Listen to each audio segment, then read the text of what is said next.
fruit and nut rice pilaf, stuffed pumpkins. You can use one big pumpkin or two small pumpkins. I took two small pumpkins and I cut the top off and scooped it out. Now they're serving dishes. They're still a little warm and beautiful. We're going to use these as the vessels to serve our rice side dish in. So I chopped the pistachios, about a half a cup, and I started them toasting first.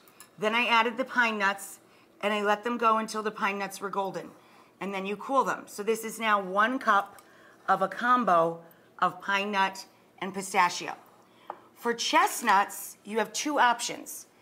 If you buy them fresh, like you see on all the street carts, right, that smell so great, all you do is make an X. Actually, you make the X on this side. You make an X on the round side, put them flat side down, and roast them 30 minutes at 400 degrees until the skins burst open. Then let them cool and peel them, and they look like this. You can also buy them in jars already roasted for you. When a chestnut is roasted, look what happens. I don't need to chop this. Look. That's how you chop it. You mush it between your fingertips, and it just falls apart. And this is about, once you shell them, I buy 1 pound of chestnuts to do this recipe. But once you get the shells off and it's gone through the whole process and all that, you end up with about 10, 12 ounces. We're also using vin rouge, like a curry powder, already blended. If you want to make it yourself, it's super easy. All you need is fenugreek. You toast it and grind it with some cumin, granulated onion and garlic. So you can make your own vin rouge, or you can use a store-bought. The next thing we need for this is kind of as if we were making risotto. I'll get that in a minute. The 1 small onion chopped, a little bit of garlic, a cup and a half of rice, and half a cup of broken thin pasta.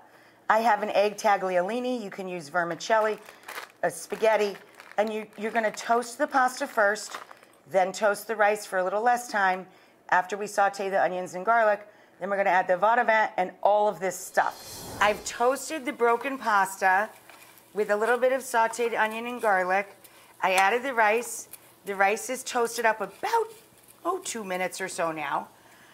So now we can add our vin rouge, 2 palmfuls or 2 tablespoons, or you can make your own, as I said, with the fenugreek, cumin, garlic, onion. And again, if you just want to go with salt and pepper, that's fine too. It'll still be delicious. There's so much flavor from the fruit and the nuts. And now, before we add our liquid, we're going to add our dry fruits so they plump while the rice cooks. And we can add the chestnuts because they're already so tender. And I'm going to add the rest of our toasted nut at the very end. And we're going to add, to start, 3 cups of chicken stock or bone broth. And reduce the heat as low as it goes. And as needed, you could add a little more stock or water as it cooks until it's just tender, about 18 minutes. So the rice, guys, look, look, look. It looks so perfect, gorgeous. We're going to add to our rice the last addition of the nuts, the pistachios and the pine nuts. Combine them with the hot rice. So we're gonna fill up the pumpkins and then just pop it back in the oven just for a moment with a little dab of butter on top to set them. We're gonna overstuff the pumpkins, and then we're gonna serve the extra rice on the side. Extra dab on the tops. The inside of the tops are delicious too. It's just roast squash. Extra dab of butter there. Okay. Then I'm gonna throw this just back in the oven for a minute, and then I'll show you the big ta-da. So here we go, guys. I transferred the browned stuffed pumpkins